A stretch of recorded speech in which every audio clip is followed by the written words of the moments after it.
All right. I haven't made a video in a long time, especially for my old racing page or whatever. I'm on YouTube, and I never could get back on my old Facebook racing page or whatever. But I always wanted to talk about something more on a serious note or whatever. Well, maybe I want to say some years back, I was basically diagnosed with a OCD. It's basically a mental issue where I got to mentally exhaust myself. By the end of the day, I couldn't really get sleep, right? And a lot of people, this may be happening because they said it's very common anyway with a lot of people, you know. But normally, like at night, no matter, like even right now, I can get home 2 or 3 o'clock in the morning, and when I lay down to go to sleep, my brain will still be thinking about anything, and I'll be like, man, I need to get some sleep. I'll be telling myself, go to sleep, but I can't actually go to sleep because my brain is steady thinking on basically nothing. It can be anything, So I noticed it. The doctor was saying, well, this most likely you was born. What they say, you develop it over years. You start off probably normal, and then as years pass, it gets stronger and stronger and stronger. And I said it's possible because when I was young, I can hear like a song or something, and it will get stuck in your head. I know it's very common with a lot of people. Like, you hear a song and you say, oh yeah, I like that song, and then maybe 30 minutes or an hour later, you kind of still singing that same little chorus part of the song, and and then some hours later, you still got the song stuck in your head. That's normally with me, right? But as I've gotten older, at least what my mom used to say, well, you must be like a time person, right? Because I am a lot older, and they didn't really diagnose like OCDs and stuff back when I was growing up. So like right now, I'm currently at the garage, right? And I'm waiting on somebody to get here, and they late like always. But see, in my brain, I always calculate everything, right? I say, okay, well, this person lives this area here, and with traffic, they should take only about 25 minutes. They should get here, and right now they should already be here or pulling up right now. But they're going to be late because they don't calculate time like me. They're going to say, oh yeah, I'm only 10 minutes away, I'll be there, right? In reality, they're 30 minutes away, because they didn't account for warming up their vehicle or traffic, or maybe it might have construction or anything going on in the way, So I'll be like, well, me, I'm my own time person. That's like when I go to work, I'm always say 20, 30 minutes early, only because I always assume that it may possibly be traffic, and okay, I need to wake up at this time, take a shower, get ready, what I'm going to wear, because that's just, I figured everybody was this way. This is what you're supposed to do. You're an adult. You have to be responsible. You have to do these things. But I guess to some people, certain things isn't serious enough for you to think about it that much. Say, well, it doesn't really matter if I'm a little late, so I can just get there when I get there. With me, I tend to overthink everything. So I always think, like, well, I don't really want them to be waiting on me. So I'm going to leave at this time, and then this way, that way, and I'll get there on time, right? So that's just kind of how it is. But now I'm online. I started, I guess, friending a lot of the old kart racers and mini bike racers and stuff out of state, right? So I started seeing some videos, and I'm looking at like certain engines and stuff, and I'm saying, well, man, these are crazy horsepower numbers. Well, my brain says he shouldn't be able to make that kind of power, right? Even if technology somehow increased over the last few years, there's still certain things that haven't changed. There's certain calculations, like me personally in California, I don't think there's anyone else that really, especially with the mini bikes, anybody that actually has data on anything, because they never really cared about it. Like, there's a lot of guys out here who can build you, say, an engine and say, okay, I want to go 80 mile per hour or whatever. It's different in California. They don't really talk about track times. It's more about how fast did you go in the quarter mile. We race quarter mile out here. How fast did you go in the quarter mile? And that's pretty much it, right? So they don't really get too much data, right? You won't never really see nobody with say a Micron or a Digitron or anything like that. You maybe might see somebody with a higher end bike with a more expensive engine. He might have a TAC on his bike, but other than that, that's about it. He won't tell you that well, yeah, I got the head flow tested and my springs are 55 pounds closed or whatever. They just simply don't know none of that type of technical stuff. Even though they spend a lot of money, they don't know this kind of stuff.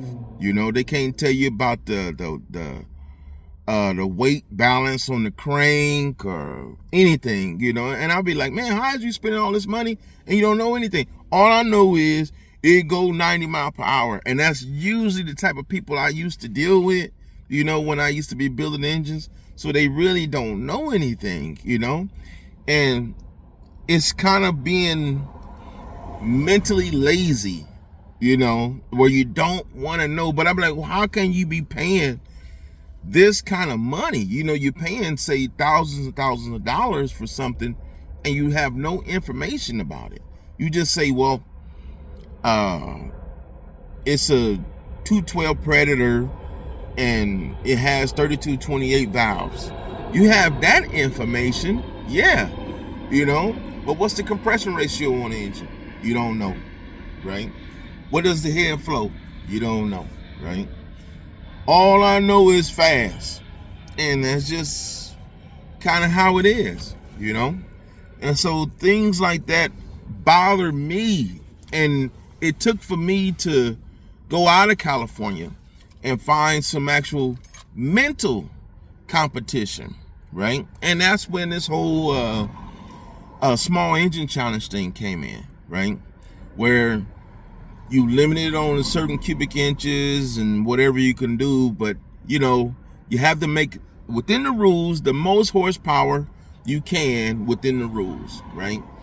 Which was very challenging to me, but it was actually very stimulating, right? So it allowed me to that's not him,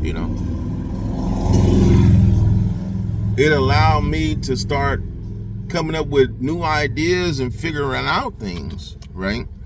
And so as the challenges went on, and we did a few years or whatever, and I was a little upset with Brad, right? And a lot of people don't know, the story of what, how, or why, but at the time, I over-strategized, right? And usually I kind of overthink it sometimes, but I'm like, well, if I come up with this strategy, I can't lose, right? And so it was a real good strategy, So I figured, well, I'll tell y'all exactly what it is, right? And what happened is, I think the rules was maybe 310 cc, or I don't know if it was 290 cc, but let's just say it was 310 cc because I can't remember the exact year or whatever, right? But Brad is also going to be in the event himself, right? He's going to be dynoing the engine with his dyno, right? So, okay, he's in his own event and he's dynoing his own engine and everybody else's, right? So I say, well, what I can do is build my engine, but my strategy is to called Brad up, and this is exactly what I did. I called Brad up. I asked Brad, hey, how much do you charge to dyno test and tune a customer's engine, right? Oh, well, it takes so long, blah, blah, blah, fuel and spark plugs or whatever, blah, blah, blah, mine around $250 or whatever. I can't remember exactly how much it was, but I told him, okay, well, I'm going to send my engine down there, and I want you to dyno test and tune it and get it as best as you can on your dyno, right? Well, this is what I want you to do, right? After you test and tune my engine and get the most power as you can get, take it off the dyno, put a bag over it, set it in the corner right there, right? Until the engine challenge. When the engine challenge come, just simply take it out the bag, bolt it on, twist the throttle. That's all you gotta do, right? It's already perfectly tuned, and I should win. At least the strategy I have is almost unbeatable, right? So he said, okay, well, the event is, I can't remember if it was the first week of February or the last week of January, something like that, right? I said, all right, well, I'm gonna send you the engine December, right?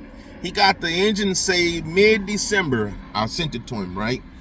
So when he got it, okay, I got it, it looks good or whatever, blah, blah, blah. And he was busy at the time, so I would hit him up a couple days later. Hey, what's going on? Oh, yeah, I'm a little busy, but I'm going to get to it or whatever, blah. Okay, whatever. So time passed, like a couple of weeks. Hey, man, what's going on, man? You ain't let me know. Oh, yeah, I'll get to it. I'm just a little busy, but I'm going to get around to it. It's only going to take him a day or whatever. Okay, right? All right, so now the event is like 1 or 2 days away. I'm like, okay, man, damn, come on, man. He says, hey, man, I'm sorry to tell you, man, I wasn't able to test or tune your engine, right? I'm like, what? Yeah. Oh, yeah, man, I was busy and stuff like that. He says, but I can either still take it with me to have you in the event, and run it as is, or I can just leave it here and don't take it with me, right? Well, fuck it, man. Just go and take it anyway and run it, right? So I was pissed off about it or whatever. Like, man, damn, I can't trust Brad. At least that's how I was thinking, all right? Like, man, he should have been letting me know. I could have had somebody else test and tune it, right? So anyway, the engine hadn't even been broken in, right? But anyway, he goes and has and an event comes or whatever, and this is a live feed, right? So the event is going on, and when they're running my engine, I'm watching it, right? I said, okay, well, I know how the dyno goes, and a lot of people don't understand how a dyno works. It's basically you pulling the same load. Who can pull this load the fastest, right? In the shortest amount of time, basically makes the most power, right? So if we spinning the dyno over, or let's say the average guy is spinning the dyno over in 3 seconds, right? Soon as he full throttle, it takes 3 seconds to reach, say, 10,000 RPM. And my engine takes 2.5 seconds to reach 10,000 RPM. I'm making more power than him, more torque and horsepower. That's just basically how it goes, right? Well, when it came around to my engine running, my engine had revved so fast, it had snapped the belt, right? I don't know if anybody remembers this, right? But it had snapped the belt on the dyno. It was like, whoa, man, this thing revved it up fast, right? And I was happy and cheering or whatever. I'm just watching like everybody else, right? Because I'm thinking to myself, dang, it spun the load over super fast, right? So me knowing how the dyno works, okay, well, they got to take a break because now they have to fix the dyno. They have to fix this belt that snapped, right? So when the event starts back up, they have a new belt. This is the last belt, right? All right. They put my engine is still on there, and okay, we finna do it. And they revved it. And when they revved it, it revved a lot slower, right? And I was like, man, what happened, right? But I still had good numbers. I was actually in first place still. So I took that number. So with the number, they say, okay, well, you accept this number? Yeah, I accept it or whatever. So I pretty much just accepted the number, and that was it. Now this is my horsepower number, right? But I still couldn't understand, how did it rev so slow, right? So I was thinking, like, did he slow rev it just so he can save the belt? My brain instantly starts overthinking, like, this doesn't make any sense. Everybody else is just thinking that they're just looking at a video and saying, okay, he made good power, there you go. But my mind is saying something ain't right. I'm supposed to rev up a lot faster than that, right? So anyway, the last guy comes on and he runs on a dyno. He revs up faster than me and he wins the event. I'm like, oh my goodness. Well, I got to just take it on the chin. And even though I don't like that, right, I felt like I was basically double-crossed some type of way. I didn't feel good about it, right? This mentally bothered me, right? Mainly because of my OCD. I'm steady thinking, like, what the hell happened? Like, mentally, all this stuff here, it doesn't make any sense, right? So next year comes or whatever. I don't want to be an event. I'm upset still about the last event or whatever. And I think they increased the cubic inches for the open class, right? But I got talked into it or whatever. So I end up contacting a guy named Anthony Colorado, I believe, or Colorado, something like that. Anthony. Well, anyway, he's way in New York.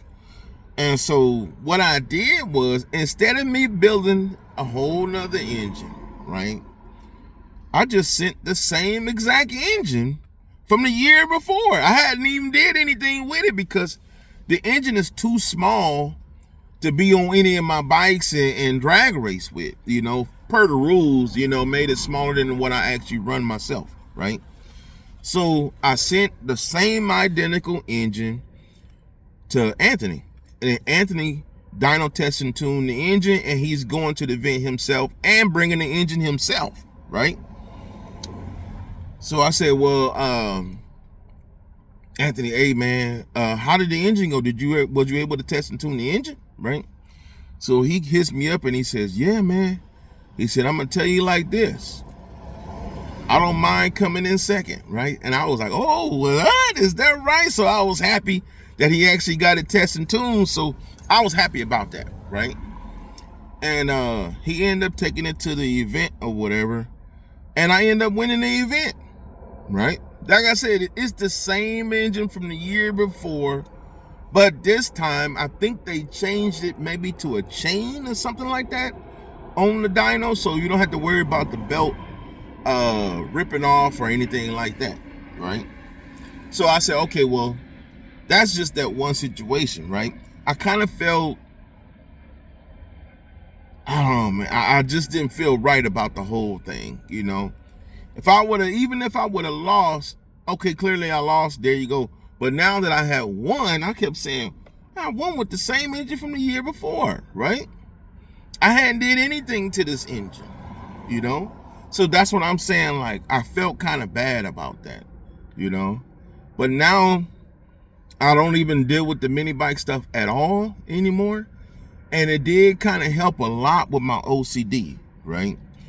But recently, at the current job I was just doing CNC machining, right? And I always had issues with the blueprinting and whatever. They had programs and blueprint, like I had to keep altering the programs or changing the blueprints or having changes made to the blueprint over and over. And they said, man, you always got something to say about the stuff or whatever. Well, I don't like the way this is, because you're basically running a whole nother process that doesn't have to be done. You can save basically like 3 or 4 minutes on runtime, right? So I did this so many times, they end up making me one of the engineers, so I end up progressing into engineering. And the good thing about it is it mentally exhausts me now, right? Where I'm dealing with pretty much calculations, at least for Mondays is probably the worst, But I can deal with the calculations and figure out things or whatever, why this is doing that or whatever, blah, blah, blah. And it'll mentally drain me. So, you know, at night I can just go to sleep or whatever. And most people don't realize that they even have like an OCD. Like things bother you. Why are they bothering you? And you dig deep on this and say, well, that's because you like things a certain way, right? Like this guy still haven't came. It's bothering me, right? And like, man, I'm sitting here waiting on this guy. He didn't account for traffic or whatever, blah, blah, blah, you know. And that's just how it is. It's going to bother me. Now, this video is 20 minutes long. He still ain't here. He's 20 minutes late, but only lives 10 minutes, 15 minutes away, you know. It's just how it is, especially in Los Angeles, right? But a lot of the guys want me to come back to the mini bike racing, but I can't, you know. Like right now, today, when I leave here, I got me on a personal note. I have 7 kids, right? All my kids are grown except for 3. So I have 4 grown kids and 3 still at our teens, right? So I've always had these kids, right? So this means me messing with the mini bikes back then, I have to go to work because you don't really make enough money to support yourself, let alone kids, right? You know, so car notes, insurance, California itself is expensive, you know? There's no way you can support yourself, making big valve cast heads, you know? It's not gonna be enough, you know? But anyway, that's just how it is or whatever. So I had stopped with the mini bikes, and there's simply not enough time, right? Where you got to try to do as much as you can do before work, and then you have to work 10, 12 hours a day or whatever. And then you got to deal with this guy telling you he blew a head gasket. Why am I blowing a head gasket? Well, you don't understand flow, or you don't understand thermal heat expansion, or why is it warping, why this is flush, or whatever the reasons why. It was too much of a headache, man. I mean, because the customer typically doesn't understand anything about engines. It's just how it is. They don't understand it, you know? They just want to put it on and go, and they're supposed to run until they dead, you know? It's how it is, you know? There's no routine maintenance on anything. You know, it's like, oh, man, I can see light to my valve seats and stuff. Hey, man, you got to lap your valves, man. You got to take this stuff loose. Your springs are going to get weaker. You're turning 10,000 RPM. This is what happens, you know? When you don't notice, it's going to cause a problem. And I always say that the kart racers are more knowledgeable about this, but it's also because they start off younger and their parents are more involved in something like this. And so there's automatically, well, we already know that we need to rebuild our clutch and lap our valves and change the new valve springs and check our timing and stuff like. See, they know about this stuff, and this is at a lower horsepower level, you know? So they might be doing this and only making 10, 12 horsepower, you know? You got a 20 horsepower engine, you're running on 87 pump gas, right? You're like, okay, well, I have 12-to-1 compression, but I'm running on 87 pump gas. You're burning your engine up.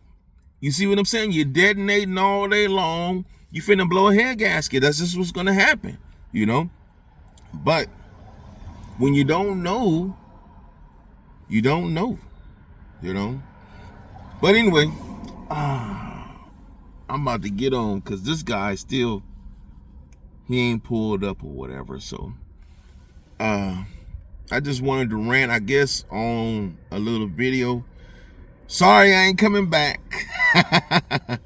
Yeah, I'm simply too busy. Every day I'm working. I'm 7 days a week working right now, you know. And this is a nice aerospace company. You know, I worked at many aerospace. I worked at Snap-on Tools, Vance and Hines. I don't know if y'all know what any or who these companies are, but They out here in California, and they basically make something, and you can't really talk too much about it because it's usually like it's top secret or something. You know, you're gonna get information out to competition or whatever. You know, but in the end, I always wish people well. You know, I still like the mini bike races. I think right now, though, from what I've seen, the top mini bike racing place will probably be Florida, then maybe Texas, then California. I remember California used to be on top, but we never really progressed from the same racing at the local racing spot, you know. So it's always still either pool start gasoline or electric start alcohol, race quarter mile, and only time anything big happens is, say, if GT's hosting an event, and you know, there you go. But other than that, they just meet up just to hang out with buddies and ride the bikes up and down the street, which is cool, you know. But you don't actually progress because it's not serious racing, you know. And like in Florida, these dudes are actually going to the drag strip and actually, you know, tuning their bikes. I see microns and stuff like that on there, sensors and all that. You don't see that stuff out here, you know, because it's just not serious enough. You don't have nobody that's serious enough that wants to win. Me, I used to be serious, but I'm only one person, right? So it would have needed to take another extra person like me to be on the other side of town and saying, okay, yeah, I'm gonna whoop your ass, yeah, man, I'm finna do this and that. And then that would motivate me to do more. And then they would do more, and then it's a back and forth thing, and that's how we grow, you know. But I just never had that out here, you know. The only time I had competition is when I was competing in the engine challenges against other guys out of state, you know. So they just don't try to do anything like that out here, you know. Oh, here you go. He might be coming. All right, well, I'm gonna go. I think this is him. All right.